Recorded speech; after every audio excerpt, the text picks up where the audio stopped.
fondateur d'eGreen, qui est une solution pour aider les réductions de consommation d'énergie dans les bâtiments tertiaires et résidentiels. De manière concrète, eGreen, c'est des capteurs qu'on va venir placer sur le compteur EDF, sur le compteur d'eau, sur le compteur de gaz. Et ensuite, l'ensemble de ces informations sont envoyées vers nos serveurs et on les restitue sur un site internet privé. Donc on se connecte avec un identifiant et un mot de passe sur ce site internet. Et là, on a accès à l'ensemble de ces consommations d'énergie heure par heure. On peut les regarder en euros, par exemple, qu'on a dépensé, ou en CO2 émis dans l'atmosphère. Et eGreen va un peu plus loin que ce simple tableau de bord, en accompagnant de fonctionnalités ludiques. On peut se comparer avec des voisins anonymes ou des amis qui ont le même profil que nous. On peut faire des challenges de réduction et on peut consulter un ensemble de conseils et d'éco-gestes qui vont nous permettre de réduire nos consommations d'énergie et de faire des économies. Sur un foyer moyen français, qui serait par exemple avec un chauffage électrique, il y a à peu près des dépenses énergétiques de l'ordre de 1 800 à 2 000 euros par an.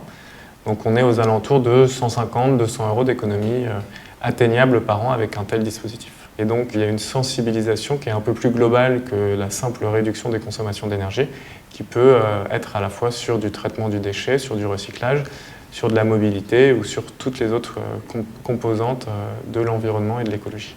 Je pense que les tendances futures, c'est l'autoconsommation.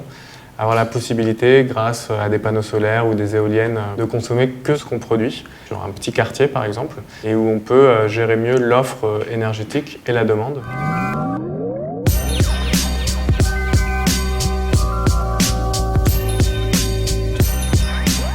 Je l'apercevais de deux choses. La première, c'est qu'il y a un certain nombre de comportements, comme rester 3 quarts d'heure sous la douche, qui consomment beaucoup.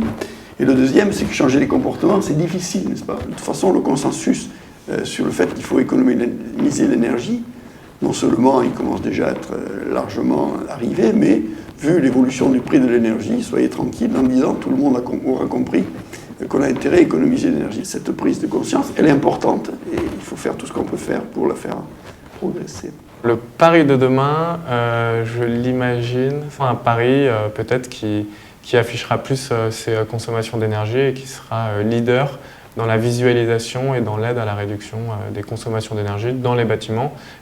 Si vous ne savez pas ce que vous consommez, c'est impossible que vous puissiez réduire vos factures énergétiques. C'est la même chose que des athlètes, s'ils ne savent pas à quelle vitesse ils courent, ils ne pourront jamais améliorer leur performance. Donc rejoignez eGreen et prenez plaisir à réduire vos consommations d'énergie.